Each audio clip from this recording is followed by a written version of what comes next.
বুধবার সকালে রায়গঞ্জের দেবীনগর কালীবাড়িতে মাতৃবন্দনা করে সন্তোষ প্রকাশ করলেন রায়গঞ্জ বিধানসভার উপনির্বাচনে তৃণমূল কংগ্রেস প্রার্থী কৃষ্ণ কল্যাণী। এদিন কৃষ্ণ কল্যাণী আর কি বলেছেন শুনুন। দাদা, আজকে নমিনেশন ফাইল করতে যাচ্ছেন, কি বলবেন? আজকে এখানে দেবীনগর কালী মন্দিরে পূজা অর্চনা করে এখন আমরা নমিনেশনের উদ্দেশ্যে বেরিয়ে গেছি।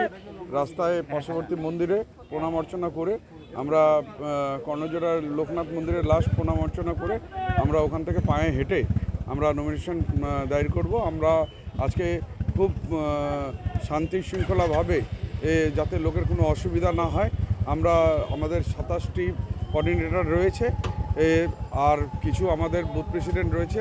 খুব স্বল্প সংখ্যক বাইক নিয়ে আমিও নিজে স্বয়ং বাইকের মধ্যেই আজকে যাচ্ছি, যাতে সাধারণ মানুষের কোনো কষ্ট না হয় সেই মাথায় রেখে আমরা সাধারণভাবে নমিনেশনপত্র দাখিল করছি।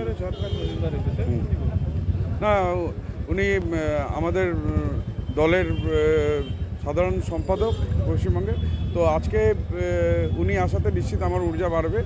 আর আমরা চেয়েছিলাম, উনি এর আগেও রায়গঞ্জে অনেকবার এসেছেন, তো ওনার লিডারশিপে আজকে আমরা নমিনেশন পত্র দাখিল করছি। আজকে নিয়ে কোনো জনসভা বা কোনো কিছু রয়েছে?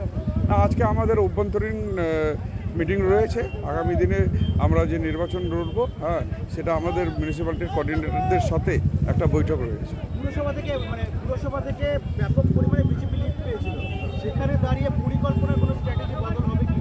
দেখুন, এটা নির্বাচন আপনারা দেখবেন, 10ই জুলাই নির্বাচন আছে, 13ই জুলাই ইভিএম খুলবে। সাধারণ মানুষ যে হিসাবে তৃণমূল কংগ্রেসকে জনাদেশ দেবে সেটা আপনারা দেখতে পারবেন। এখনই আমি কিছু বলে বেশি বহিঃপ্রকাশ করতে চাই না। আমি নিজের কর্মের উপর বিশ্বাস করি, আর রায়গঞ্জবাসী এবার কর্মের নিরিখে মতদান করবে, এটাতেই আমি আশ্বাস রাখি, বিশ্বাস রাখি। জেনারেল কংগ্রেসের রাজ্য সাধারণ সম্পাদক জয়প্রকাশ মজুমদার কি বলেছেন শুনে নেওয়া যাক। হচ্ছে আপনার ভালো মনে হচ্ছে। মনে রাখতে হবে, এটা এই ইলেকশনটা, এই নির্বাচন মোদির নির্বাচন নয়, এটা হচ্ছে রাজ্যের নির্বাচন, মমতাদির নির্বাচন। মমতাদি দলই জিতবেন, এই নিয়ে কারোর মনে কোনো সন্দেহ নেই। বিপক্ষে যারা দাঁড়িয়েছে তাদের মানে প্রতিপক্ষ বলে মনে করছেন না কৃষ্ণ কল্যাণী? কারণ কংগ্রেসের যে পরিস্থিতি, যে তলানিতে এসে থেকেছে, এবং বিজেপির যে প্রার্থী হয়েছেন তার পরিস্থিতিও খুব একটা ভালো নয়, সেই জায়গায় দাঁড়িয়ে কীরকম ভোটে আশা করছেন? আমি আপনাদের মনে করিয়ে দেব যে 2021-এর পর এ পর্যন্ত অন্য কোনো দল কোনো উপনির্বাচন জিততে পারেনি পশ্চিমবঙ্গে বিধানসভার ক্ষেত্রে। সুতরাং বিধানসভার নির্বাচন এটা আর একটা উপনির্বাচন, এবং তৃণমূল কংগ্রেস জিতবে। প্রতিপক্ষ যেই থাকুক না কেন, আমরা প্রতিপক্ষকে ভয় পাই না, তাদের অবজ্ঞাও করি না। কারণ আমরা জিতব উন্নয়নের জোরে, মমতা বন্দ্যোপাধ্যায়ের জোরে, আমাদের যে সিম্বল ঘাসের উপর জোড়া ফুল, তার জোরে আমরা জিতব, কারণ মানুষের পাশে আমরা সবসময় থাকি। তবে দলীয় প্রার্থীকে জেতানোর লক্ষ্যে পুরসভার কোঅর্ডিনেটর শিল্পী দাস, তৃণমূল কংগ্রেসের নেত্রী চৈতালি ঘোষ সাহা, অসীম অধিকারী, নয়ন দাস ছাড়াও হাজির ছিলেন রায়গঞ্জ পুরসভার পুর প্রশাসক সন্দীপ বিশ্বাস, উপ পুর প্রশাসক অরিন্দম সরকার, ওয়ার্ড কোঅর্ডিনেটর বিমল জ্যোতি সিনহা সহ একগুচ্ছ দলীয় নেতারা অংশ নিয়েছেন। উত্তর দিনাজপুরের রায়গঞ্জের দেবীনগর কালীবাড়ি ঘুরে প্রবাল সাহা, বিশ্বনাথ দাস এবং কুণাল গোস্বামী রিপোর্ট, টাইমস 14 বাংলা। আপনি কি কিডনির রোগে ভুগছেন? তাহলে আর দেরি না করে আজই আসুন আপনার এলাকার একমাত্র বিশ্বস্ত প্রতিষ্ঠান জীবন রেখাতে। এখানে বিশেষজ্ঞ নেফ্রোলজিস্ট ডাক্তাররা লেজার ট্রিটমেন্টের মাধ্যমে রোগীদের সমস্ত ধরনের কিডনির এবং প্রোস্টেটের অপারেশন করে থাকেন।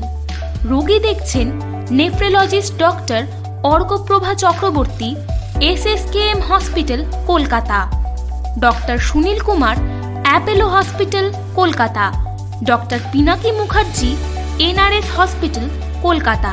এছাড়াও এখানে প্রতিদিন অপারেশন করছেন ও বহির্বিভাগের রোগী দেখছেন ইউরোসার্জন ডক্টর আতার কাশিম, PG হসপিটাল, কলকাতা।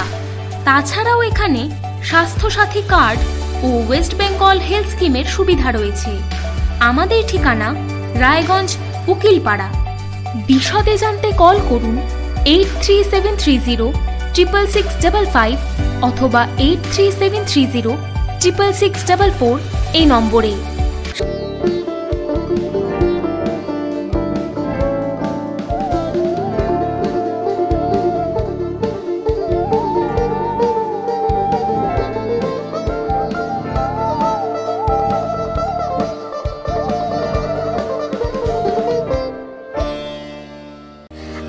কি চাকরি পরীক্ষার্থী? চাকরি পরীক্ষার বই খুঁজছেন? তাহলে আজই চলে আসুন সৌর বুক অ্যান্ড ম্যাগাজিন সেন্টারে। এখানে BSc, WBCS, bank, rail, ICDS, nursing, ANM এবং জিএনএম সহ কেন্দ্রীয় ও রাজ্য সরকারি সকল চাকরির পরীক্ষার বই ও ম্যাগাজিন পাওয়া যায়। আমাদের ঠিকানা খড়িমোড়, মোহনবাটি, রায়গঞ্জ। বিস্তারিত জানতে যোগাযোগ করুন 9002904090 অথবা 9434347016।